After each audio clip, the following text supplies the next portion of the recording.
Okay, let me. I want to kind of make it. I love analogies. If you watch my show, I'm like the king of weird analogies. But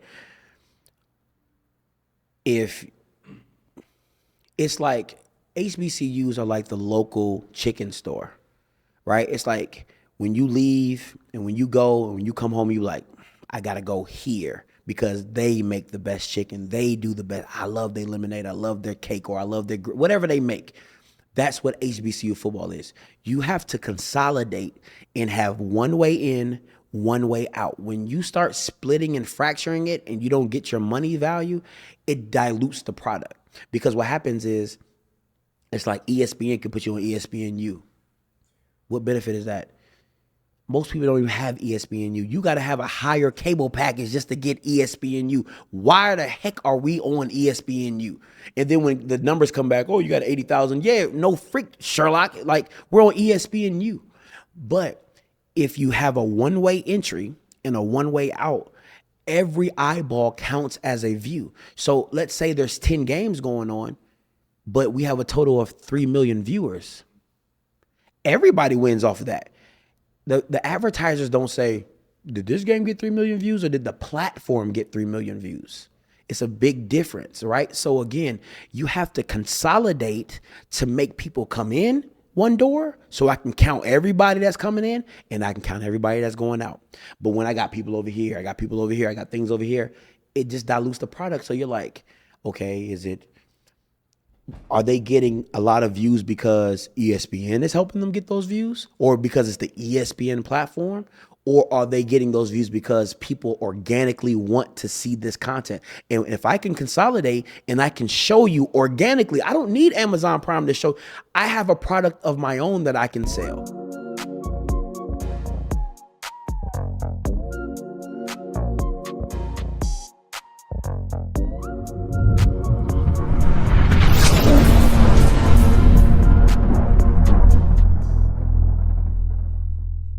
The more the merrier is more of a man you are, but you really don't understand the self-control and the discipline you have to have to just having one.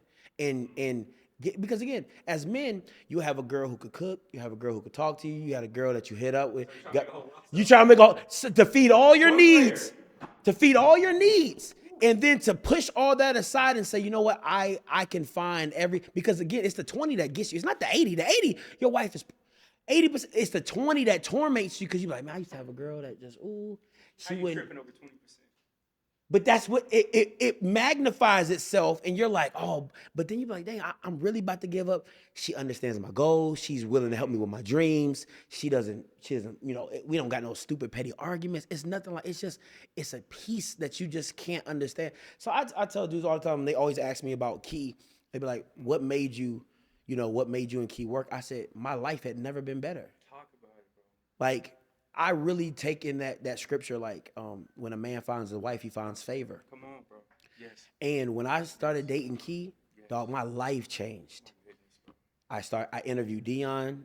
I got my contract for Urban Edge to, go full-time YouTube, and it was just one thing after another. I was like, listen, I don't know what's going on here, because I wasn't spiritual then. Key's spiritual. Like, she's a prophet and all that stuff. So I didn't even understand what all that was. But I'm like, shit. I'm not the smartest dude in the dread, but my life ain't never been better since I've been with you. Let's just keep rocking. Let's just keep rocking. Let's see where it goes, right? And I say this, and we can start whenever y'all want to. Hey, but we already started, Scotty. I was like, yo, he's spitting some game. So for me, it's like I made more money when I was married to my first wife, and I felt like it was just sand, like. I couldn't keep anything. Like, nothing was sustainable. I don't make as much as I did then, but I make enough that's comfortable, and I'm taking care of my wife. Don't work. I got 4 kids. We got one on the way. You know what I'm saying? Thank you. I didn't know. Yeah, I know. We've been keeping it Russell Wilson mode, bro. Scotty can't keep my hands off her, right? But a good friend of mine, he said, God's math be mathing, but you don't really understand it until you're in a situation. You're like, this isn't supposed to stretch. This isn't supposed to be able, in this economy, in this day and age, one income is not supposed to be able to take care of a wife, 4 kids, or one on the way, and we still be comfortable to make trips to Atlanta and do it whatever we do. So you know, I don't know how God does it for me, but I thank God for my wife, and I thank God for the blessing that is on her life that has graced me because of the favor that she gives me. So, man, listen, bro, listen. I don't play about my wife. I play about a lot of things. Like, you know me, I be jokey joke. When it comes to my wife, I don't play about it. And I get why men, when you really have that trust and that reverence for your wife, you don't play about your wife because you know what she's been to you, and you know what she brings to your life. So that's where I do my thing at. Scotty, my dog. Bro, y'all, everybody, man, that's tuned in. My dog, he literally just walked in. Already giving us game gems. Scotty, bro, it's so good, man, seeing you face to face. It's been like 2 years now. Time Yeah, has flown, yeah. bro. I'm so proud of you, man. I All had the growth. dreads. I Scotty had had he dreads then. did. Scotty got a cut, bro. I got so used to the cut now. I forgot. Scotty, Yeah, bro, yeah. he had dreads, man. So, bro, seeing you and Key, beautiful love, relationship, evolution process, seeing you, bro, you've changed, Yeah. evolved, all of that, brother. Young athletes, right, bro? We all grew up, being told by coaches that, hey, women, they're distractions. But then growing older, I realized, man, if we were actually more focused on trying to find our wives during those times, we wouldn't be having this baby mama, or I got in trouble trying to Yeah. sleep with this girl. We Yeah. see Shannon Sharp, right? You're talking about 25 million off of one bad decision. Imagine if he had a wife at Sharon home. Moore. Sharon Moore. Scotty, Bad Sharon Moore, decisions. that just happened, bro, man. Talk to us about young black men having to be smart and disciplined when it comes towards women. I think it goes both ways. I, Yeah. I won't say the advice either way is wrong to say like, hey, focus on your career, and then because my mom always says like, women are attracted to success. So if I go looking for success, naturally I will attract what I'm looking for, right? But then it's being smart with who you attract, because everything that attracts to you is not always going to be the best thing for you. So that's where the discipline comes in, is saying, okay, you know, I have this girl, I'm able to get these women with the things that I have, who is there for me? Who is there? Because we say about peace and we talk about peace a lot, but like, do you really understand what that looks like? Because a woman that brings peace is not going to give you the energy you think she's going to give you. Like, you're expecting a woman to run, chase after you, and all that. A woman with peace that got her own thing going, she like, if that's the games you on, I'm going to be over here. Because again, she has her own thing. She's securing her own self as well. So we can't act like that's not a thing. And I'm of the belief of men should court women, because to me, it was hard getting my wife. Listen, I really had to put the work in to get her, and it made me revere her even more, because it's like she wasn't as easy as everybody else. You know what I'm saying? Like, it took time. I had to get to know her. I couldn't do the same things I had done, but that was God. That was God, like, kind of pruning me to saying like, hey, how you been doing it isn't the right way you've been getting them. That's why you can't keep them. You see what I'm saying? So I've been married twice. I've been divorced twice, right? And everything isn't, and I'm mature enough to say everything wasn't on the woman. I had my parts to play. I've cheated. I stepped out, because again, if you're not mature and disciplined and ready for that commitment, it's not something you should go into lightly. And people just like, oh, I found people want to get married so bad. Women want to get married so bad. Men want to have wives, or however. You have to have the discipline to be focused and intentional on one person. And then when you get caught up in the patterns of the mundane, you got to love it. You got to love the patterns of the mundane. You got to love the patterns of being boring, because again, every day you and your wife jetting across, the islands. Man, the best moments I've had with my wife is literally just waking up and we talking, watching maybe this Christmas movie, and we just laughing and we joking in bed. You know what I'm saying? Just having a conversation. Like, those are probably the most memorable moments I would think about my wife. It's not we made this trip. Yeah, those are fun, but we spend more time just talking.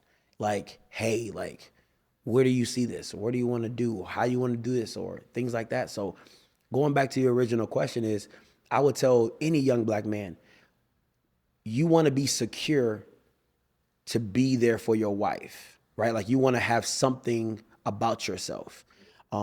If it's a job, if it's a career, if it's a goal, you want to be somewhat focused on that. And then when your wife comes, she's a helpmate, like the Bible says, and she helps you towards those goals and those aspirations. And then in turn, you show her the respect and love that she deserves for being that helpmate. So you have to be in place, and you have to understand what you are to that woman and what she is to you. for you guys to go down this path together. Scotty, man, from seeing, your own growth off script, I love it. Always tapped in. Leading voice of HBCU football and sports by far, dog. You had a lot of breaking stories over the past month. And I've been seeing ESPN hasn't been trying to give you credit, brother. You already told us about too Marshall observant. Faulk in Southern.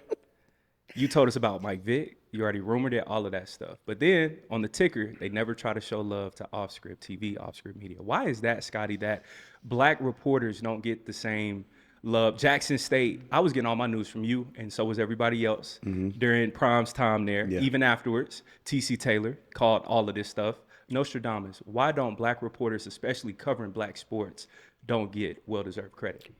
I think because our own people don't respect our opinions, right? Like, people call me the street media because I'm not an official journalist and I didn't go to school and I don't have the degree, but I've probably broken more news than a little bit than I deserve the credit that I do get. But it's the people of higher that they have to respect your opinion to make it seem like Adam Schefter is no different than me or, Shams or whatever, but people respect their opinion.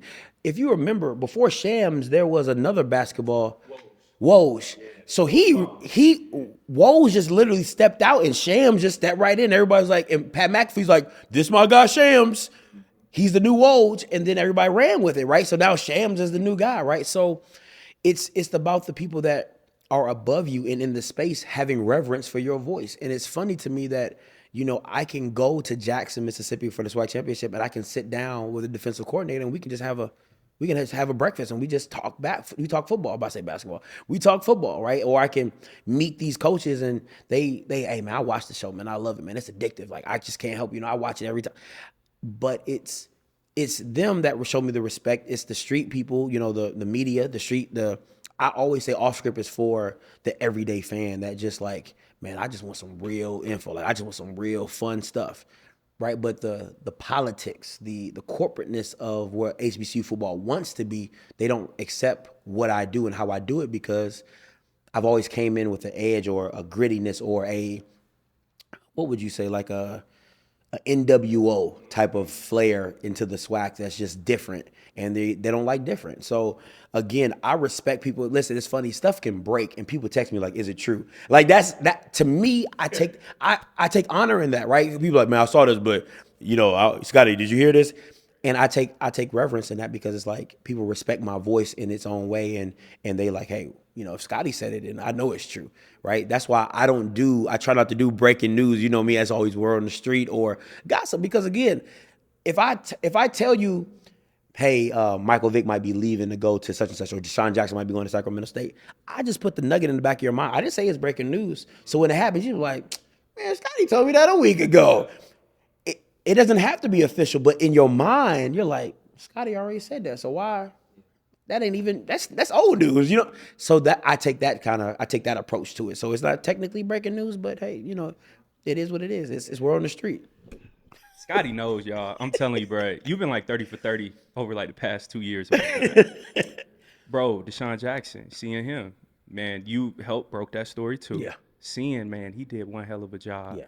Man, what are your thoughts? D-Jack as a head coach, one of the most dynamic wide receivers that we've ever seen now, is killing it. In the MEAC, correct? Yeah, in the Delaware MEAC. State. Yeah. Bro, the hardest one. Hardest Killing one. it. How do you feel about him? I absolutely love DeSean Jackson. That's my guy. That whole team has been they've been really good to me. The one thing I love about DeSean Jackson is he took this on full steam ahead, and you could feel the competitor he was as a player is what you see as a head coach. Like I love that. When I see a celebrity take that type of measure and vigor when he's going after, I'm like, yeah, I like that because he don't want to lose. Just like he was as a player, like we're not going to lose. When he did the press conference, he said, this is not a rebuild. Everybody was like, man, you smoking crack. Like it's Delaware State, like everything's a rebuild. He said, nah, this ain't no rebuild. First year, 8 wins. I called it. In my preseason poll, I said that they would win 8 wins. I said that they would beat one of the big dogs, either South Carolina State or North Carolina Central. They did that. I didn't know what I knew. I had a gut feeling that they was gonna do what they did, right? They was gonna that they were gonna be successful because DeSean Jackson, he wanted it and he did it the right way. He went and got Travis Clark, a former high school coach that had won 3 state championships with 3 different high schools, and they were all rebuilds. So he knows what a rebuild looks like. So to have that guy at your press conference sitting right beside you lets you know, hey, listen, we're a tandem. Like, I need him, he needs me, right? And going to get Clinton Portis, Eugene Chung, Nemo Washington, all those guys that had the vigor and passion to go, coach, man, Clinton Portis ain't making no money. He ain't doing it for the money. He probably making about $40,000, $50,000 at Delaware State. You know what I'm saying? Nemo probably making a good 80, 90,000. But again, they all knew, hey, I want to get into this coaching thing, but I want to win and I want to do something special. And what they did this year was absolutely special. Run game, bro. It was crazy, man. Bro, Clinton Portis, one of the greatest, man. Kids, please watch, man. His highlights on the Broncos, Redskins at the time. I'm a Cowboys fan. We'll stop it right now. I've been through a couple of those years. Yeah, hey, he was a dog, man. He was a dog. What can, let's say, a Marshall Faulk learn from D-Jack of what he did in year 1? Now he can do that at Southern. What can he do? Dog, you are the GOAT in this. I always tell you. I always tell you the GOAT in this, man. I love doing interviews with you. That's why I made it my mission to come over here. But Marshall Faulk can't take it as a part-time job like Vic did. And what Vic did was he was like, I'm Vic. That's all that matters, which to a certain extent it is. Bro, we all know you're Vic, you're in your hometown, but you can't treat it like a part-time job. Marshall Faulk has to hit the ground running, and he has to understand from day one when he accepted the job and he did the press conference, he's on the job. There is no, oh, it's the off season, I'm gonna take my hat. No, everywhere you go needs to have Southern gear on. Everywhere, everything you talk about needs to be Southern. Everywhere, any interview you do, you need to be representing Southern University. And because again, it's all recruiting. You don't know what kid, what parent. Oh, I didn't know Marshall Faulk was that. You see what I'm saying? Like, you don't know who you're reaching and who you're touching, and that's what Vic did not do. And with Marshall Faulk, he has to hit the ground running. He has to get into those Louisiana schools, those high schools, say, hey, I'm here. Listen, again, a lot of kids had not seen. I remember Marshall Faulk on the Madden cover. You know what I'm saying? I remember that. I remember the greatest show on. I remember that, right? So if Marshall Faulk walked into my house. You get what I'm saying? Like, my son, I'm like, hey, I don't care what you think. You're going to hear him out. You know what I'm saying? Like, you don't know who you're talking to right now, right? Hall of Famer. So, to me, him doing that, because, again, everybody's not into HBCU football. Everybody doesn't know what's going on. People have the Power Fives to worry about. So, if I know Marshall Faulk is coaching and I know he's coming to my son and sit in my house or FaceTime or Zoom, whatever, we taking that call. And that's what Vic was not doing. And I think Marshall Faulk, if he just does that, gets some good guys around him who are not yes men, and people like, hey, hey, Faulk, let's do it like this. When my time as a head coach, I did it like this. Or because, again, there's structure that Faulk has that he's just going to know because he was in the NFL, how practice should work, how nutrition and rehab. And he's going to know that from being in the league. But what you don't know about APR. You don't know about kids not going to class. You don't know about kids and them not knowing the playbook. Because professionals look at people as professionals. Oh, you want to be in the league? Why don't you? You should know your playbook. Dog, these are 18, 19-year-old kids. You see what I'm saying? Like, they're like, man, whatever. So he needs guys on his staff that can tell him, hey, this is what 18, 19-year-old kids did. This is what they do. This is what they're going to do. So in balancing that out, and once he does that, I think he's going to do really well. From everybody that I talk to, they say Marshall Faulk is a savant offensively. So hopefully we can see that transpire. And then him bringing that offense or whatever he decides to bring to the SWAC should just elevate everybody, because now we all got to step up our game. So that's what I'm hoping to see with Marshall Faulk. And last thing, but my wife loves Southern. So if he's good, like Southern too, bro. So if he's good, we going to be down in the Baton Rouge. We're going to be down there. You already know, Scotty, bro. It's about to be lit over there. Lane Kiffin, he's there now. Yeah. Marshall Faulk. Yeah. Now, here's a theory, bro. We have all these kids now trying to go Power 5, as you know. Mm-hmm. Our generation, dog, even getting, let's say, like an offer from like Memphis, that was gold back then, because, we didn't have internet. All we had was like rivals, right? Mm-hmm. These kids now, everybody's trying to go LSU, Georgia. However, there's a big pool of kids who are going to be 3 stars, 2 stars, ultra talented. Should they start trying to aim towards the Southerns of the world, Dale States, FAMs instead of always, trying to go Power 5? How do you feel about that approach? I'm glad. That's a great question. So the thing for me is because a lot of parents hit me up and I say, listen, if you think your kid can play Division I football day one, send him to a place where he can play. Send him to a place, because again, it's all about tape. People, unless you have unless a kid walks in here 6'6", 280, and got good feet, it's right. But again, it's like you gonna get picked up just off your measurables. Like it ain't even. I don't even got to see you play football. Like you don't grow on trees, right? So if you have the measurables, then yeah, go Power 5 because you'll find your opportunity. But for kids that are in that in between space that are like still have some development to do, go to a place where you can play and get tape. If that's JUCO, if that's Division II, wherever you go, because again, coaches are looking for guys that can play.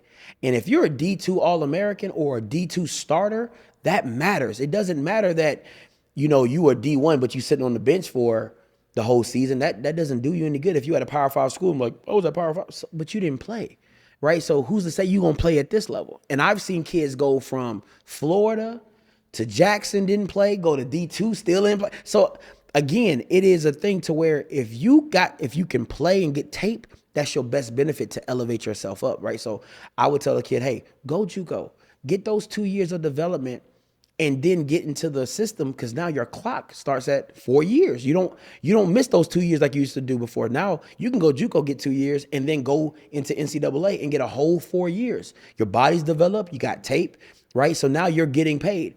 And also, listen, I'll tell any parent, listen, if my son was in recruiting right now, and let's say Michigan came to my son and was like, hey, we'll pay you my son's going to places paying him $600,000. I don't care if you never play a game at Michigan. $600,000 with an education, it can set you up for a lifetime. Like, I don't care what you're talking about. Like, everybody ain't going pro. But I've never made $600,000 in my life. You're making that at 18, son? Like, what are we talking about? So for me, I'm always going to be on the band. Listen, if a school come to you talking about some major ducats, son, you're going to sit there and you're going to enjoy that ride. They be like, your son's on the. No, he's right there on the. All right there on the by the cooler. Yeah, that's my son right there. Why he not playing? I don't know, but it's $600,000. They paid him $600,000 to sit right there, and we good with that. You see what I'm saying? So I'm a realist with that, because again, if my son's aspirations is to play in the NFL, then you'll get better. You'll put the work in to show that you deserve to be in the NFL. Or okay, maybe you do have to transfer but we transfer. We're not going down. We going, we lateral in like Michigan, Ohio. So it better be something like that. But, maybe Syracuse or something like that. But I'm always going to be on the get paid. Get paid. You don't know football. You could end your career tomorrow playing one sport, one play, one drive, and it change your life. You blow your knee out. You mess your shoulder up. You get anything could happen. So you might as well get what you can get while you're getting it. Because again, I've been covering HBCUs for the last 4 years. I can tell you 8 kids in the league right now. Now, how many kids been playing? For 4 years, I can tell you 8 kids that have played in the league that I personally covered. You see what I'm saying? Xavier Smith, James Houston, Isaiah Land. You got Marcus Riley at the Jets. Like, it ain't that. So what are these other kids doing? They got jobs. Life. So would you rather walk into life with $600,000? So what, $600,000? So you probably $300,000 because taxes. So for $1.2 million, let's just say taxes takes 50% of that, $300,000. You walked out of college with $1.2 million in your pocket playing college athletics. Or would you have rather just, I played and I got a degree. Nah, I want the $1.2 million plus a degree. You know what I'm saying? So that's just my little 2 cents on that. Great game, bro. I'm leaving here with something. I'm leaving here with something. Indeed, I'm bro. from around the way. I'm leaving here with something. Talk about it, Scotty. Bro, Ole Miss, starting quarterback, Trinidad Chambliss, D2 quarterback. D2 quarterback. Then he became a starter SEC, major SEC college football playoff. Scotty, life after ball, HBCU players especially, man, smaller chances of even making it to the combine, all of those things. How can we better equip our kids for life after ball, especially at the FAMUs, Jackson States, and so on? I think the HBCUs prepare you in that mindset because the network is so extensive. Like the one thing I would, it's a catch-22. It's like, do you take the money over the culture? That's really the question, because I know a lot of guys who've went to Ohio State, Michigan, Brown, whatever. They don't go back to their universities. They don't go to homecoming. That's not even a thing. Like, they're like, yeah, whatever. But HBCU alums, that is a walk of passion. Like, you ain't going to homecomings. Like, what's wrong with you, right? It's a family reunion, and the people you meet, the people that now are executives and own business owners and doing all these different things. You don't know who could put you in the right position to set you up and elevate you. Oh man, oh you work there. Oh, my homeboy is. Oh, a good friend of mine is. Oh yeah, I'll put you in touch. Yeah, we can work that out. That's what that struggle for me, because it's like, I want my son to go to an HBCU. I want my daughter to go to an HBCU because I know what that network has done for me. I've been caught up in some jams, and I call Mr. Campbell up and he calls a few FAMU alums and they call a few FAMU alums, and I got a lawyer. No, pro bono. Oh, for you, Mr. Oh, that's just, I'll do that for you. Like that type of stuff. You get what I'm saying? Like, I've been in situations where I need an entertainment lawyer to look over a contract, and Mr. Campbell, I got a guy. Oh, that's for you, Mr. Campbell. Yeah, just for you. I Mr. Campbell hooked me up with a mortgage guy. Like, like they graduated, they his classmate. He's like, oh yeah, my dude does mortgages. Like, it's that type of network. You know what I'm saying? Like, I could call Josh up and I'm like, hey Josh, I need an agent. Oh yeah, I got a classmate that, yeah, I hit him up for you. Like that, it's that deep. Like, that's that HBCU network, and they love to do that for one another. And to me, I don't see a lot of guys. Like, again, I'm not saying Yale, Princeton. I'm not saying none of them. I know they got their own network within themselves. But you add that HBCU network with that Divine Nine network, man, you talking about, it's you probably 7 people away from the president. I swear, like, it's that deep, it's that intricate. So for me, if you're going that route, I would always say, if you don't think you can go pro, take your butt to an HBCU. Get all the culture, get all the experience, get that network, get that love and that family and that network behind you, and I promise you, your life will never be the same. And again, if you want to go to Michigan and Ole Miss, hey, that's your prerogative. But understand, if you going to LSU, you probably gonna be at Southern's homecoming when you get out. You ain't going back to LSU's homecoming. Ryan Clark don't even go back. Market Swagoo and all them, they don't go back to LSU like that. He talks about that all the time. Swagoo goes to Southern's homecoming more because he went to Southern Labs. That's on the same campuses. So again, people, yeah, they all talk all high and mighty, like, oh, the U and all this. Them Bamas don't be going back unless it's a big game. They be on the sideline, they do their thing. But that HBCU network is real. But going back to Chambers, like, that speaks to the tape. That boy's a national champion at one of the best Division II programs, and he got the opportunity because he was able to play and show what he could do. And then when his opportunity came, he stepped in and was ready for it. So now what Chambers just did, he opened the floodgates to Division II. They like, listen, if Lane Kiffin can find that Bama, what else is down here? Right? So again, it's that network, of that mantra of, if you're good enough, they'll come find you. That's true.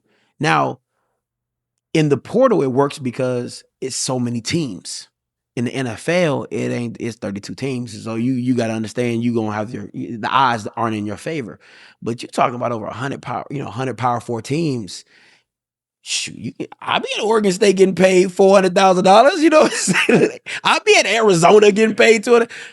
Try to win a Big 12 championship or something. You know what I'm saying? I ain't got to be at Georgia all the time. Like, there's opportunities out there. So for me, it's just like, get your tape, play your best, and do your thing, and then matriculate up. Scotty Dog, bro, you set a bar. Money over culture sometimes, Money over right? culture. I think about, of course, in the 70s, 80s, right? Walter Paytons, the Jerry Rices, we had Shannon Sharps in the late 80s, early 90s, all these people, right? How can we get back to that point to where we got gold jackets just walking around HBCUs, or do you think it's already too late for us, Scotty? How do you feel about that? I think you're gonna have a few guys might slip through the cracks, like a Jacoby Durant, right? Guy who was working UPS, walked on at South Carolina State, and now is pretty much a starter at the LA Rams, right? You got your Xavier Smiths at the LA Rams as well. So you have your ones and twosies. Don't know if they'll be Hall of Famers or not, but just perennial, maybe a Pro Bowler, one or two, or maybe a All Pro, maybe. I think money blinds our people because you could, if HBCUs had the same money, I mean, this is not even a comparison. It really isn't. Like, I'll take FAMU over Michigan any day of the week.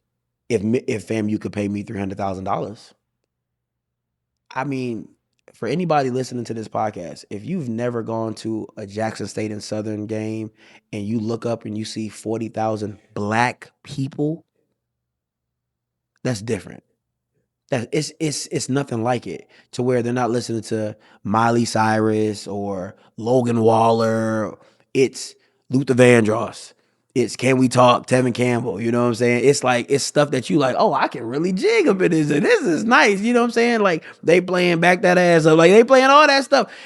And it's the only way that Power Fives control the narrative is because of the money and the eyeballs that they get. I mean, I can't again, Donald Trump does what he does because he can manipulate the things around him, right? So it's like, if I have the powers that be and the senators, the governors, and the mayors, and they all graduates of Ole Miss and LSU, what do you think all the funding is going to go to? That's why I love Atlanta. Atlanta is a microcosm of what it would look like if blacks owned what they did, right? Like, if Atlanta is like I love when Killer Mike says, like, we run Atlanta. It don't matter who come up in here. You gonna have a black mayor. You gonna have a black sheriff of police. You gonna have a black this, black, and we're the new black Hollywood. And I love that. Like, that's the thing about Atlanta. Like, it just attracts me, and that's what HBCUs are. Mini Atlantas just all over wherever they're at. They're still fighting. Atlanta's in a red state. Let's just keep it a buck. And all these HBCUs are fighting the same thing of, I got to get funding. We got to talk to the white man, and they got to give us this. They got to give us that. But they still find a way to survive and thrive in the situations that they're in. So to me, it's, yes, I would love for the top 5-star guys to go down, the Travis Hunters to go to Jackson State. That's what Deion was so important to the culture, and people don't understand that. Like, Deion got caught up with the money and his son going to the league. I knew what the play was, and that's cool. But to me, I think Deion's impact would have been bigger than anything in the world for HBCUs if he would have just rolled it out. Like, let Shedeur go. Let Shedeur go to Alabama. Let Shedeur go to Georgia or Auburn. But he wanted to dictate that he wasn't gonna be a backup. Cause if I let my son transfer and go to a Colorado or whatever, does he start? I mean, I don't know. But when you're the head coach and you're the dad, yeah, he gonna start, right? So, but I hate it. I hate it. I hate the dynamic that is in, because money blinds people of a lot of decisions, of just saying, hey, I think FAMU's better for my son, or I think Howard's better for my son. I think, Morgan is better for my son. I think, Southern understands my son more than a Michigan, but Michigan can pay my son $1.2 million. Y'all just heard me say what I said, so I'm not trying to be a hypocrite up here, because I told you straight up, somebody pay my son $1 million, we gonna be sitting right there on the bench. You know what I'm saying? So, but it's one of those things, and it still would rub me the wrong way, because I'm like, yeah, you're paying $1 million, but my son's missing out on a million opportunities to meet people that could change his life as well. So again, money over culture. That's what it comes down to. Scotty, you read my mind, dog. Next question. Deion, if he would have stayed at Jackson State, what would that have looked like? Because, bro, here's the thing. Let's say that, Shedeur, he doesn't leave. He stays all 4 years. Now he still goes first round, potentially, even if he goes fifth round. That's worst case. And that happened. He's still a starting quarterback right now of the Cleveland Browns. Travis Hunter, he was so talented. He stays all 3 years, because he's that talented. He's not a Heisman winner, but he's definitely a first or second. He's a first or second round. So pick. Now kids are now seeing recruits. I can still make it. Deion, he's struggling at Colorado because it's a different animal. different You got to ballgame. have trenches, all of that. What would it look like if he would have stayed at Jackson State, Scotty? Let me sit up for this one. I'm gonna say this. If DeSean stays at Jackson, it's a feeder system to the NFL. It literally is a feeder system because you said something so important. He's still a 5th-round pick at Jackson. It's funny how God works. It's funny how God works because he probably breaks every record known to man in HBCU. He probably goes to the Senior Bowl, has to play in the Senior Bowl because he's at Jackson State, so he has to prove himself. Because if you remember, Shedeur didn't throw anywhere. He would have had to throw at the combine. He would have had to do a lot more to prove that this wasn't a fluke at Jackson. I'm that guy. So now you're in a more humility. You have more humility because why? I know what I'm fighting against and the narrative that I'm fighting against. So now I gotta go play in the Senior Bowl. Now I gotta go play in the FCS Bowl. Now I gotta go throw at the camp. And now you're showing your talents and people are like, oh man, so maybe you do go 4th-round pick. Maybe you do go 3rd-round pick. Because again, you're going to have people behind you saying, Shedeur is that guy. Shedeur is that guy. Look what he's accomplished, blah, blah, blah. And it also goes back who DeSean would have scheduled in those last 2 years. He would have been at Jackson as well. That would have been important. But he's straight up a feeder system to the NFL. Like, no lie, no joke, whatever. And he probably never loses a game in the SWAC. Now, Celebration Bowl? I don't know. Scotty, how come nobody talks about that? I don't know. They never closed it out. Never won a bowl game. I'm just saying, people keep like, yeah, I can say what you want about DeSean. He's never won a bowl game. It doesn't matter. I'm just telling you. So, to me, it's the impact of DeSean. And listen, man, I was talking to some PWI guys when he went to Colorado. He was up for the Auburn job. I said, you don't understand the prime effect until it hits your town. You don't understand it. It's like when the fair comes to town, right? Like if you're from a small town, like my family's from Paris, Texas, small town. So when that fair come to town, everybody in that joker. That is what DeSean Sanders is. When the fair comes into town, I'm here. And the prime effect is different. But it only magnifies as if he's winning. If DeSean's not winning, see, when you're in that white space, you're not DeSean to them. You're not prime to them. You're Coach Sanders, okay? And Coach Sanders, why is your team losing? There is no, hey, bro, you, all that stuff, it don't work. It don't jive with white reporters. See, in the HBCU space, people are like, man, that's prime, man. Like, it's DeSean, man. Like, come on, it's DeSean. And white people are like, okay.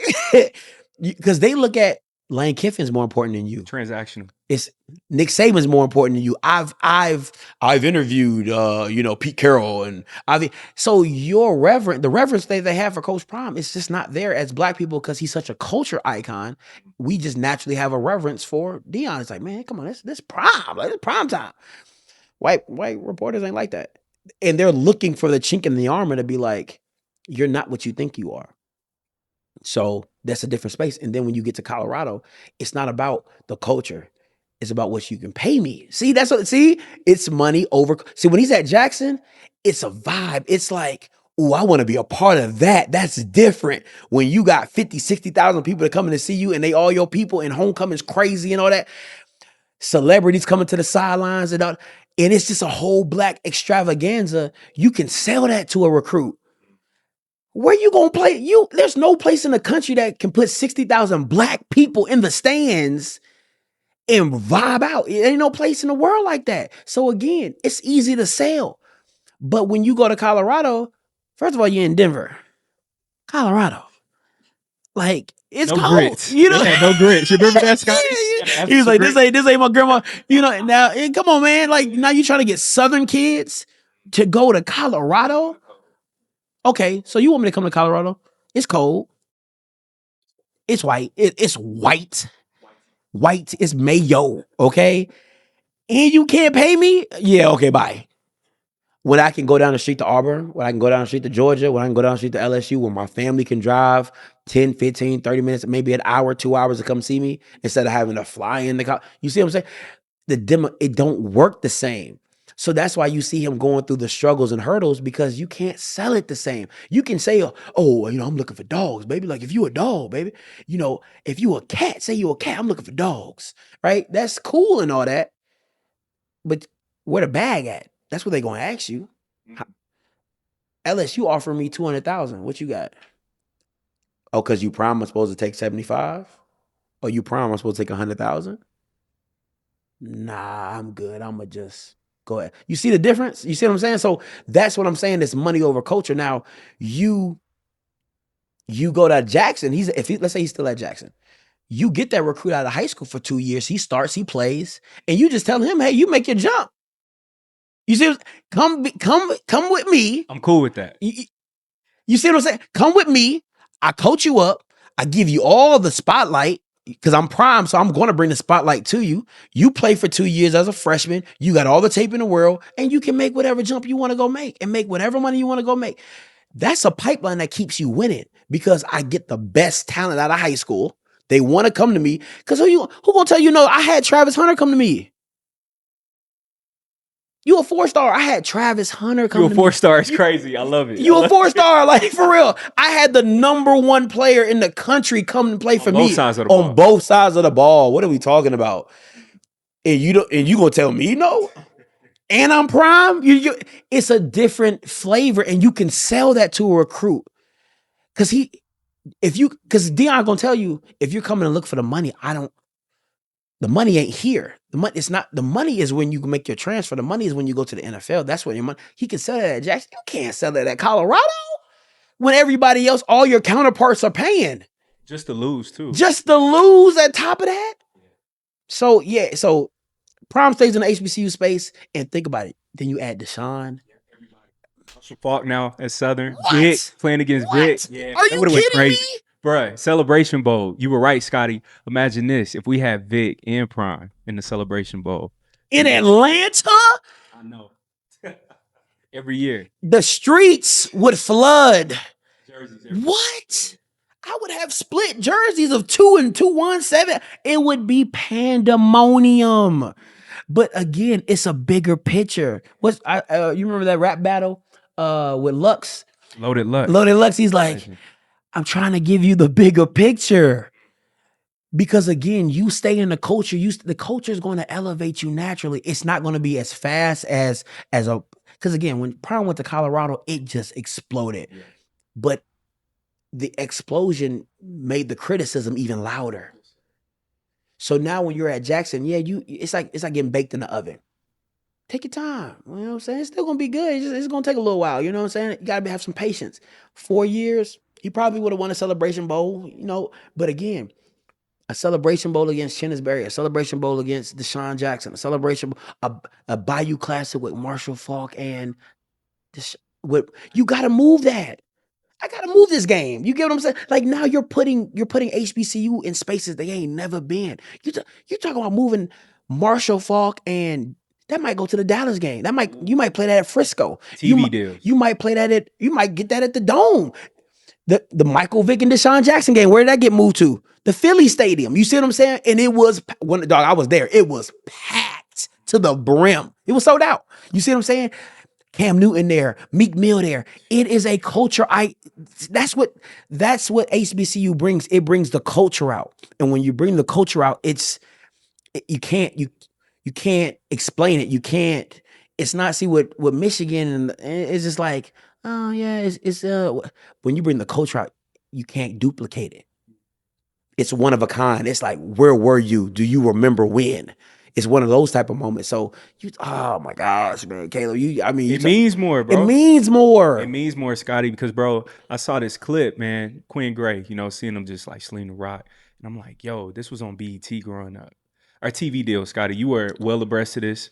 People don't know, casual fans don't. There's 16 teams in the SEC because of TV deals. Yes. Oklahoma moved for more visibility. As you saw, it worked. They made it to the college football playoff just off of that.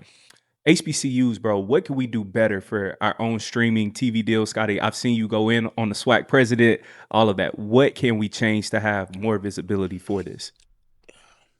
Okay, let me. I want to kind of make it. I love analogies. If you watch my show, I'm like the king of weird analogies. But if it's like HBCUs are like the local chicken store, right? It's like when you leave and when you go and when you come home, you like, I gotta go here because they make the best chicken. They do the best. I love their lemonade. I love their cake, or I love their whatever they make. That's what HBCU football is. You have to consolidate and have one way in, one way out. When you start splitting and fracturing it and you don't get your money value, it dilutes the product. Because what happens is it's like ESPN can put you on ESPNU. What benefit is that? Most people don't even have ESPNU. You got to have a higher cable package just to get ESPNU. Why the heck are we on ESPNU? And then when the numbers come back, oh, you got 80,000. Yeah, no freak, Sherlock. Like, we're on ESPNU. But if you have a one-way entry and a one-way out, every eyeball counts as a view. So let's say there's 10 games going on, but we have a total of 3 million viewers. Everybody wins off of that. The advertisers don't say, did this game get 3 million views or did the platform get 3 million views? It's a big difference, right? So again, you have to consolidate to make people come in one door so I can count everybody that's coming in and I can count everybody that's going out. But when I got people over here, I got people over here, I got things over here, it just dilutes the product. So you're like, okay, are they getting a lot of views because ESPN is helping them get those views, or because it's the ESPN platform, or are they getting those views because people organically want to see this content? And if I can consolidate and I can show you organically, I don't need Amazon Prime to show. I have a product of my own that I can sell, right? It's like going, perfect example. You remember that song Throw Baby, right? He went platinum in Atlanta way before he was in North Carolina. That's how big music gets in Atlanta. You can go platinum in Atlanta just off the clubs alone. And then you grow naturally because people are like, hey man, you heard this song, Throw Baby? I was in South Carolina. My homeboy was like, he was singing the song. I said, what the crap is that? He's like, bro, it's big in Atlanta, man. It's in everything. So I went down to Atlanta, went to Fin and Feathers. Shout out to Fin and Feathers, right? I'm in there, Throw Baby. I said, oh, this is so fine. And then you see all the girls, they be like, oh, shoot, okay. Right? It's songs I've heard in Atlanta DJ I have never heard anywhere else. But you can go big where you're at. That is the same thing with HBCU football. You can go big just with the network alone of what you have. But then what happens is this. Now I can take my stuff and say, hey, Amazon, we doing 3 million by ourselves. We ain't even what this look like. Now I can go get a real deal from Amazon. They say, hey man, just give us, this classic. Okay. Pay us 5 million for the game. How Netflix does, just like what Netflix does with the NFL, they take one game, they put it on Netflix, and then you're like, oh man, this production is amazing. But it's just to elevate the NFL. That's all it is. So it's the same thing with HBCU. You gotta bring it all in. That's what the NFL, think about. People, I tell people all the time, think about what the NFL does. The NFL did this. They said, we going here. They had it. They had Fox. Then it was like, we could really split this thing up and kind of cash out as we go. But because everybody knew the product was so valuable, that's why people are jumping in to kind of pay for it, right? So HBCUs, they gotta come in, they gotta isolate, build up the value, and then now I can go to Netflix and say, hey, what about that Bayou Classic? Look real nice. NBC paying us $700,000. You can have a game for $2 million. What that look? And now you negotiate. Hey, you 3-year, $2 million. Okay, cool. $6 million. Okay, cool. We'll take that. Here, Bayou Classic for you. All right. Boombox Classic. What that? Anybody want that? Anybody want that? Amazon. We'll take it. What that look like? That's how you build your network. Florida Classic. Anybody? You get a bidding war for your product. But again, when you think your product isn't valuable and you think your product isn't worth anything, you treat it like that. So you're just like, hey, whatever we can get, hey, for a conference, for as much history behind this conference and all the things that have done, there's no reason why they shouldn't be making at least 5 million per school. At least that's the floor. To where so now what you got 12 teams in the SWAC, that's $60 million a year. You got merch. I mean, just off merch alone. Yeah. You see what I'm saying? And then you got to think about See, for me, the issue that I have with SWAC TV is that they don't do SWAC TV should have its own college game day. Real talk, because your classics are so big, right? The Prairie View Classic, the Florida Classic, the Bayou Classic, the Boombox Classic, right? The Soul Bowl, big rivalry games, like they're all intertwined. You have to put a show. You gotta be a showman, and that's what Dion does so well. He is the biggest showman in the world. He'll make something seem. He made Colorado cool. They had CU for culture. You know what I'm saying? Like they had the CU for Colorado. They had culture. They called it the white HBCU. Like, are you kidding me? But that's how cool Dion is. He makes stuff cool, right? So again, you just gotta make stuff cool. You gotta show off what makes us great and put that in front of people and say, hey, now come buy it. Because again, advertisers want to sell to black people. Why? Because we're the number one consumer in America. So let me lean on that. We know we're the number one consumer. You know we're the number one consumer, but you're gonna pay for this consumption. You're gonna pay for it. Because I know you want to sell your soda. RC Cola, what's up? Sprite, what's up? Coca-Cola, what's up? Gatorade, what's up? Powerade, what's up? I mean, you're selling it to us anyway. Mercedes, what's up? Cadillac. Come on, man. You want us anyway. So you just got to do it. You got to do it the right way. And I don't feel like they're really valuing the product. I do like SWAC TV. I like what it's doing, but you got to get away from ESPN. You got to get away from ESPN. ESPN is not going to pay you your value, and you think because it says ESPN on it that it's going to bring you something, but it's really not. Scotty, bro, you've been going crazy, bro. I only got probably like 3 more questions for you, man. Thank you. Shedeur, how do you feel about Prime's son?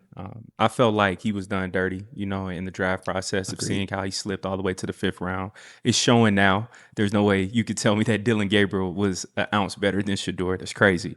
But how do you feel about what he's shown throughout his past 3 or 4 starts? And do you feel like he is truly a franchise quarterback, Scotty? Man, it's funny. Me and my wife, she literally just asked me that question. She was like, "What do you feel about Shedeur?" And I said, "Listen, I've never been a big Shedeur fan, because I never liked how it went about. But that's neither here nor there. I do think he's been done wrong at Cleveland. You can't make me believe it. I mean, you can't change my mind on that. The biggest thing for me though is this, right? Shedeur is Dak Prescott. I want to be very clear. And when I say this, I need people to remember what Dak Prescott was, not the Dak Prescott now. And I still think I think Shedeur's trajectory is Dak Prescott, his whole career path. And if anybody remembers, all Dak Prescott did his rookie year was literally turn around, and hand the ball off to Zeke. And don't turn the ball over. And he was rookie of the year. Very simple. We won 11 straight games. Romo got hurt, won 11 straight games, went to the playoffs, and we lost. Next year, all Dak did was turn around and hand the ball off to Ezekiel Elliott. For the first 4 years of Dak's career, while he was learning how to play quarterback, all he did was turn around and hand the ball off to Zeke. Shedeur is not an elevator of talent at this point in his career. The reason I thought he would be successful is because he's a great manager. He can get the ball to the playmakers. So if you would have went to New Orleans, if you'd have went to Steelers, if you would have went to Atlanta with Drake and all them boys, like with Bijan and all them boys, you don't want to see Shedeur doing something like that because he's just gonna give you the ball to where he need to go to. And as he grows, his game and understanding of the game is just going to grow with him, and he's just going to get better and better and better. Now you see Dak Prescott, we like, man, Dak Prescott, he got to show up. Now, I don't think Dak Prescott he doesn't have that it factor like a Patrick Mahomes, a Josh Allen, Lamar Jackson. I don't think he has that, but he is a capable quarterback. He can lead you and get you wins. I think that is Shedeur. I think the difference between Shedeur and Dak is I would take Shedeur in the 4th quarter over I take Dak Prescott. I've seen it time and time again with Shedeur. I like him in big moments. Dak Prescott, I'm okay. I'm a Cowboys fan. I'll tell you, I'm okay. I've seen you, my guy. It doesn't come out. You won't trick me, my guy, right? So I think Shedeur is going to have a very good career. He got to get out the Browns, though. He got to get off the Browns. He has to get off the Browns. The organization is just too bad. You get Shedeur with New Orleans. You get Shedeur with I the need him on the Falcons, Scotty. Pray for us. who? Cause dog, I've been saying that. Like, bro, Kirk Cousins looked all pro last night. Don't get me wrong, he was balling, but I'm like a young Shedeur. Now all you have is cap space on a 5th-round pick salary. Scotty, please. So the issue with Shedeur is this: he's got to stop drifting. Yeah. That drifting is going to get him in trouble. It is. It just because you're not. You think you're athletic enough, you're really not that athletic, right? So the drifting is going to get him in trouble. But I'm telling you, him with the Atlanta offense with Kyle Bijan, the less Shedeur has to do now in his early years, he's just going to get better as he understands the game and kind of can manipulate it in his way. But to have a good think about it, I'm gonna say Dak Prescott again. Dak Prescott had Dez Bryant, Jason Witten. He got Amari Cooper late. He had Zeke Elliott in the beginning of his year. He had Cole Beasley. He had Terrence. I know Terrence Will. He had all those guys. All he had. Tyron Smith was there. Tyron Smith, Zach Martin, Travis Frederick. You're talking about 3 Hall of Famers on the O-line. Yeah, you're right. With a Hall of Famer, Jason Witten. So again, all he had to do was not crash the car. And that's what he did, right? So again, and that allowed him to have success, to then keep his job and grow into being an NFL quarterback. Because if you ask Dak to do what he does now when he was a rookie, ain't no, Dak now, bro, Scotty, I gotta give it to him. Balling. he be balling, right? Balling, bro. Yeah. Couldn't imagine this as a rookie. Wouldn't even imagine it. So again, that's the same 4th-round pick, right? 4th-round pick. So wow, that's a lot of parallels. You see what I'm saying? So again, I think if he goes to a program, I'm about to say a school, if he goes to a team that allows him to just work, just kind of be Shedeur, just pick him apart. 1, 2, 3, boom.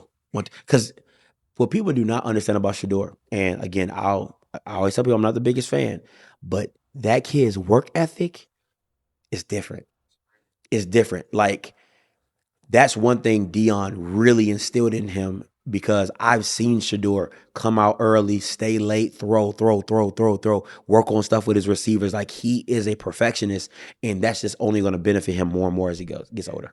Man, excellent breakdown, bro. Scotty, tomorrow, talk to me, man. Who you got and why? Prairie View, and also you got South Carolina State, who always seems to find their way back to the Celebration Bowl. Who you They got 5 teams, man. Come on, man. Like, shout out to Chittisberry. He's a great head coach, but I mean, 5 teams. Come on, man. 5 teams.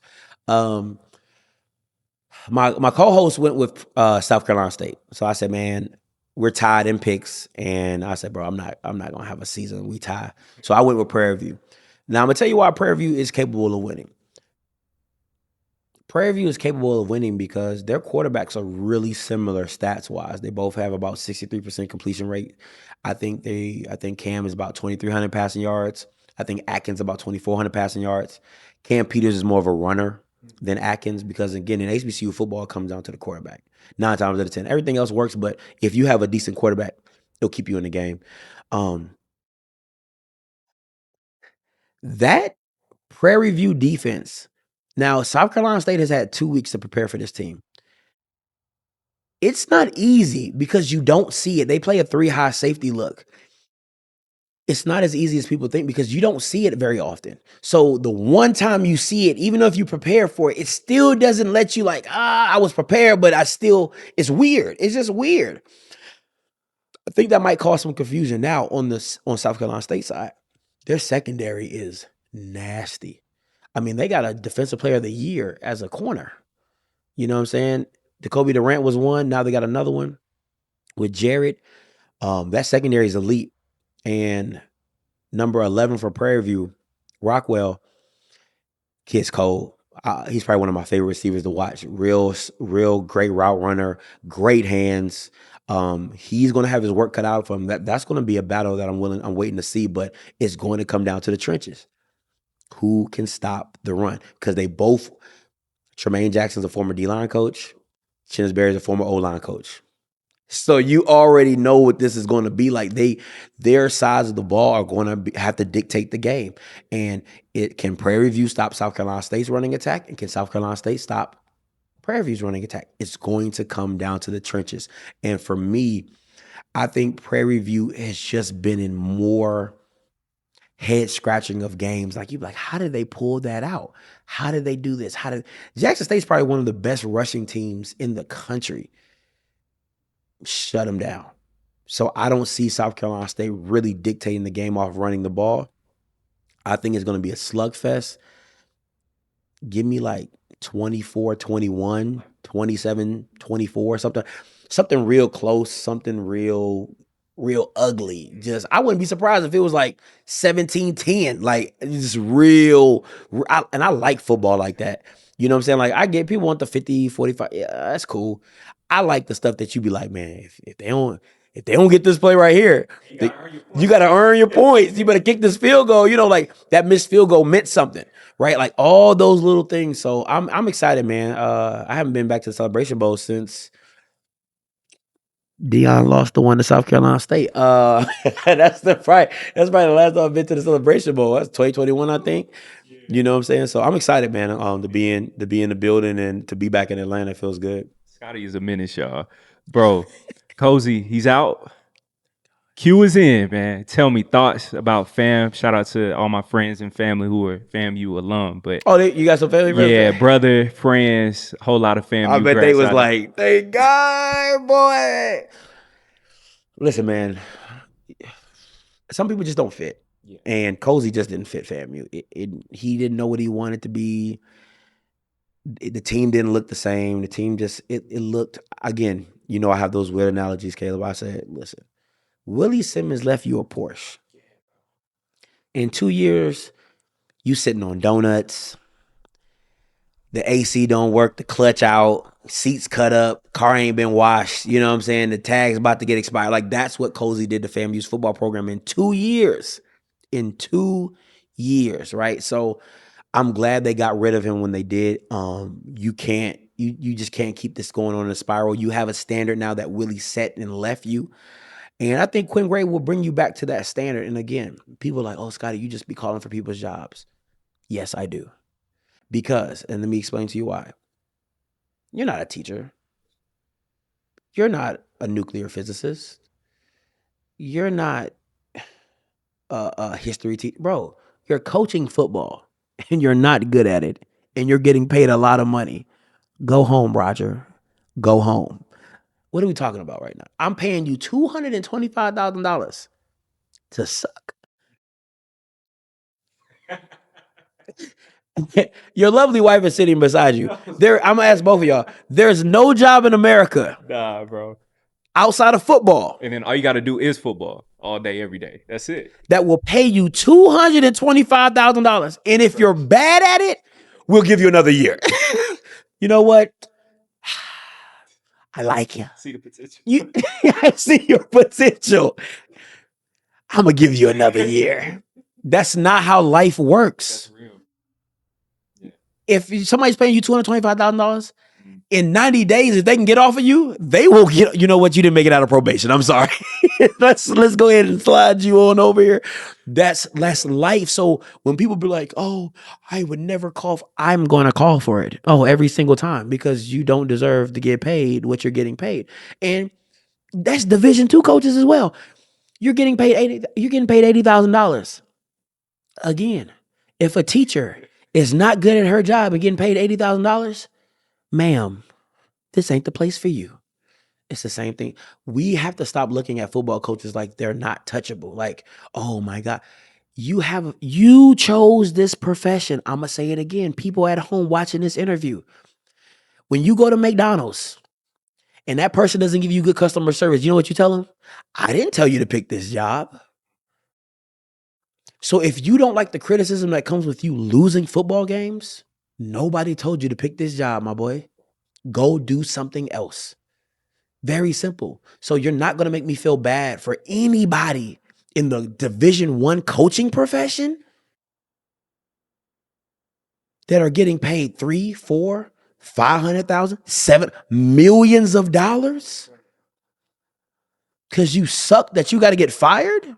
I'm not feeling no type of way for you, my boy. I hope you got a good pension plan, and I hope you invested your money wisely. Very simple. Go home. Bro, prestigious job at FAMU. To be a head coach of FAMU, bro, that's a great responsibility. Yeah, you're right. Willie shows you that job could be a stepping stone. He took it from Duke. I mean, he took it from FAMU and went to Duke. He made $500,000 to tell guys to run through the 3-hole. Ain't that crazy? And you think I'm supposed to feel sorry for a coach getting fired? Willie Simmons, mind you, he was a head football. People watching this interview, he was a head football coach at a Division I institution, probably getting paid $400,000. Head coach, had all the problems. He went to Duke, was the running back coach, and was making $500,000 to tell guys to run through the 3-hole. Pick up that blitz. Pick up that blitz on the backside. And you think I'm supposed to feel fired? I'm supposed to feel sorry for you, Bama's? Come on, man. I'm not doing that. So, no, he had to go. I'm glad Quentin Gray's getting the opportunity to go back to his alma mater because I think these guys deserve, if you've put in the time and effort and you've worked your way up the ranks, again, I know people say Scottay's a celebrity. Yeah, I like the celebrity coaches because I feel HBCU football needs it to keep that brand and keep the excitement. But for guys who've earned their stripes and they deserve the opportunity, give them the opportunity. DeSean Jackson earned his stripes. He's doing big things. Chennis Berry earned his stripes. Doing both Division II head coaches that were successful came up to D1 and has been dominating. So Quentin Gray can be the same thing for y'all. I'm not saying that he's not. All I'm saying is if Quentin Gray is bad, I'm not going to feel sorry for him. I'm going to tell them to fire him too. He got to go. I'm not here to, I don't care that you're the leading passer of family. I don't care. I don't care at all. Right. So it's just all those intricacies that go into coaching football. Perfect example. People get on me. Sean Gibbs at North Carolina A&T. People, I keep looking back at this camera because I need people to understand my vitriol. This Bama didn't win anything at Fort Valley State. Not a SIC championship. Nothing. He won a consolation prize bowl that I called that game, and I was actually at that game. He getting paid $375 at North Carolina A&T right now. He was making $80,000 at Fort Valley State. He's getting paid $375 and is getting his Keith kicked in at North Carolina A&T. And you think I'm supposed to feel sorry for a man making $375 with 3 wins on the season? No. Because I think about the person who's making $100,000 who, if they don't send the right email, don't make the right sale, don't make the right call, the boss don't like them, 2-week notice, you're gone. Coaches should be the same way, in my personal opinion. I'm like, hey, sorry, you gonna slide on that 2-week notice? Go out by the desk. Boy, get your things in order. AD Scotty, you will be hell. If I'm an AD, sliding. What?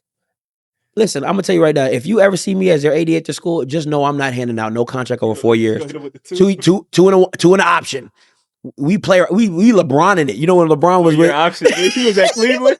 Like, dang, another 1 year. Another 1 year, no commitment, because you don't have no commitment towards me. If somebody came, start getting too comfortable.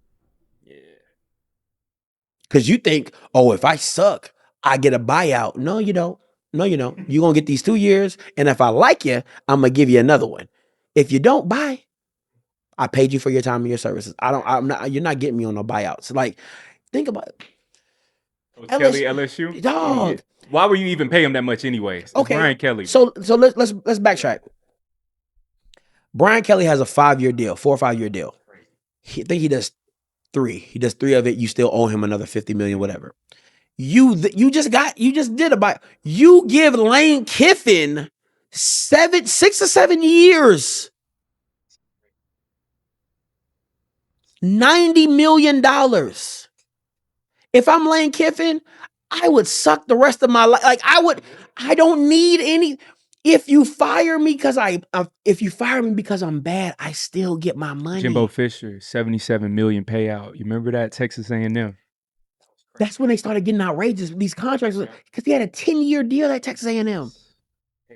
Mike Norvell had 1 great season. That's the only reason why he's there. Dang, Scotty, are you cooking? Florida State, bro, they can't even fire him because he just gave him an extension last year because he did the year. So now he has to come back again next year, same product. Wow. I do not these are supposed to be the brightest minds in college athletics, and these ADs are shooting themselves in the foot. Fire James Franklin. Now he already going crazy at And Virginia. going Tech, You should have just Virginia kept Tech him. is like, thank God, we didn't know who we were He's going in to the hire. conference now. Yeah. So again, I do not understand I don't get the premise of why I tell people this, there's enough coaches, just like I tell programs, like, because I don't really believe in NIL for HBCUs, but that's a whole nother topic. I'll probably come back down. We can talk about that.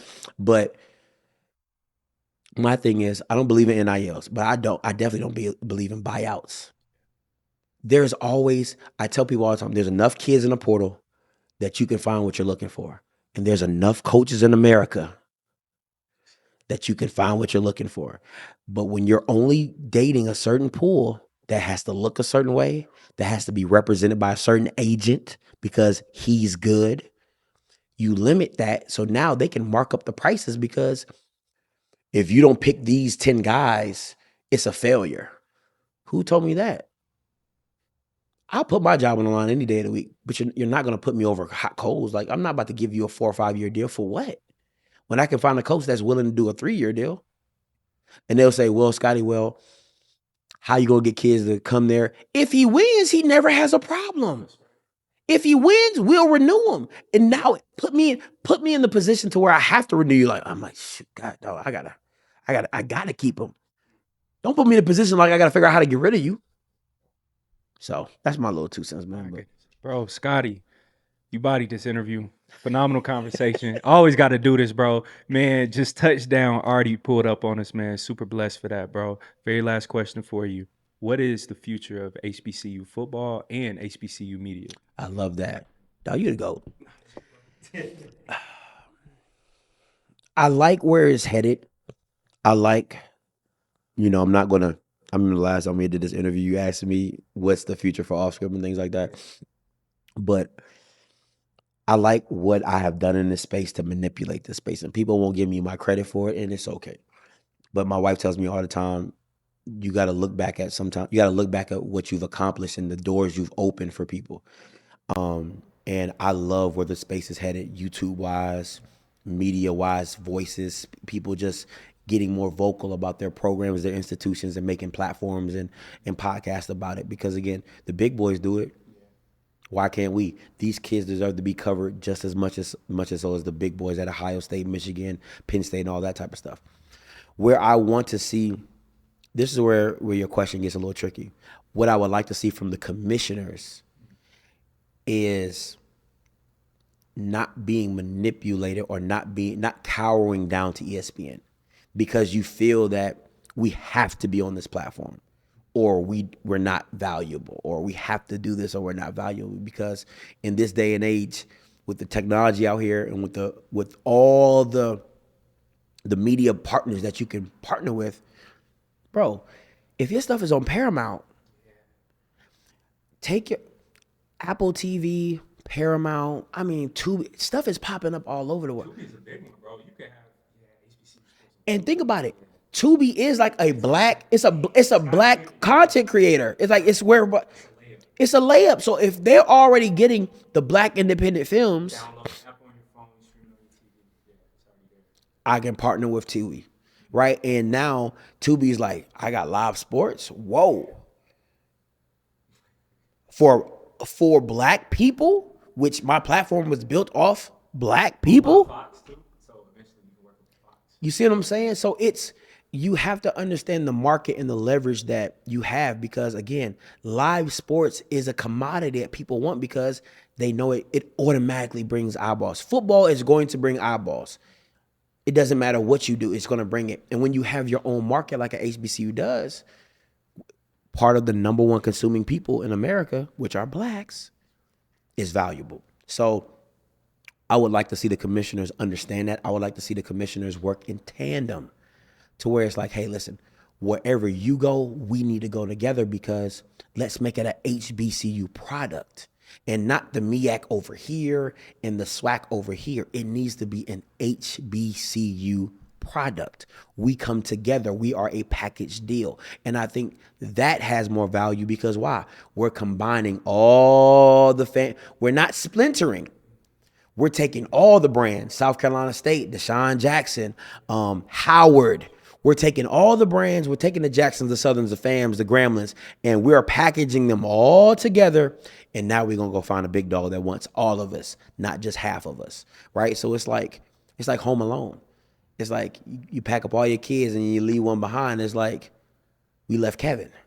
How we leave Kevin, right? That's what the MEAC. That's what the MEAC or SWAC. That's what they're doing to each other. Like they're leaving each other behind when they should be trying to work together in tandem. Again, how do you think the Big Ten got what they got? The SEC like, hey man, we feel like we're more valuable. Then the Big Ten's like, we feel like we're more valuable. So now they're like, hey, now they collecting schools like Thanos, like Infinity Stones. Like, you want to come be? It's literally like East Coast, West Coast. Like, you want to be Big Ten, SEC? What you trying to do? You either get down or lay down. You know what I'm saying? It's really that's the market that they're in, and they're dividing it accordingly. So you can't divide. You have to come together as a unity. You have to be a one-stop shop for HBCU content. And you're trying to make it seem like, hey, listen, let's do this together. Let's see. Because again, this is what white people do. And I hate to do it, but this is what they'll do. You and your wife love your wife, right? A car salesman, he knows your wife loves the SUV, but they knows you love the sports car, right? So he's like, hey, the SUV costs more, right? So he's like, you really should get that sports car. I mean, you trying to grow a family, you wanna think bigger. You don't want to think small, right? Just right now, and then your wife comes to you, babe, it would really make me happy. That's what they'll go to the MEAC and be like, well, if you just separate, we'll pay you $2 billion more. You ain't got to do with them. We just come work with us. You know what? Better yet, it was gonna be a $10 million deal. We just give you the whole 10. That's what you can't allow to happen, because now you're split. Now all the leverage is gone because you were trying to do it together. Right, so that's the thing with HBCU football. It has to be a unity to where it's like, now we're doing this together. We have to stand, lock hip step and say, hey, we're a brand together. Because again, if you weren't a brand together, why is there a MEAC SWAC challenge? Why is the Celebration Bowl a MEAC and SWAC bowl game? Why is it not a SWAC school bowl game? Why is it not you see what I'm saying? You can't stop trying to act like you guys are two different entities when all you trying to do is play against each other all the time. So let's just come together and let's just get a media deal for our product. So that's where I hope HBCU media goes to. Scotty, the legend, the GOAT, bro, pioneer. I'm telling you, dog, y'all, HBCU sports news, all of that stuff, man. If you see any update on Twitter, Instagram, it probably came from Scotty first, bro. Straight they up. didn't give my props, but straight up, bro. Our shams, our woes, man. Scotty, bro, your future is extremely bright. I already know, man. Within like the next year or two, ESPN, they're going to have to call you. I hope so. It's coming. So. Nightcaps, all of them. Off script, how can we purchase the merch? Tap in on YouTube, the app. Follow you, Scotty, because y'all, Scotty now, man, multifaceted. He be covering games now, reporting, whole nine, man. How can we keep up with Scotty? Man, y'all can keep up with me, of course, on YouTube, off script, and then on Instagram and Twitter. Listen, I'm a fool on Twitter. I'm going to tell you straight up. Whatever energy you meet me with, I'm going to meet you with the same energy on Twitter, okay? My mama ain't got Twitter, so I'm good. So you catch me on Instagram and Twitter, Off Script TV. Man, listen, I just make my own merch, man. I ain't like 3 milli, I try to, I ain't got no stickers or that like that. I just do what I can when I can do it. So I just make the stuff for me, man. But that's it, man. I ain't making it for you, Bama. Cause then you know how Bamas do. They be like, man, I ain't get my stuff in. You already know. I'm good. I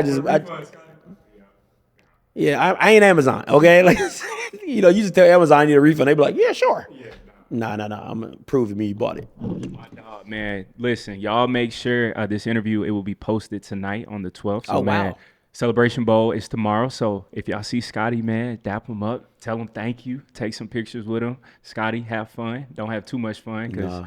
Jackson State fans, if they do see you, I pray for you, bro. Hey, listen, I'm a nice guy, man. Again, whatever energy you bring to me, he gonna match it. I'm gonna match it. All right, there, bro. Scotty, man, I appreciate you, dog. Appreciate you, Steve. Tap in with us. Much love always, and y'all, this will not be the last time either, man. So you already know. Until next time, blessed be your host, Caleb Smith. Thank y'all. Peace.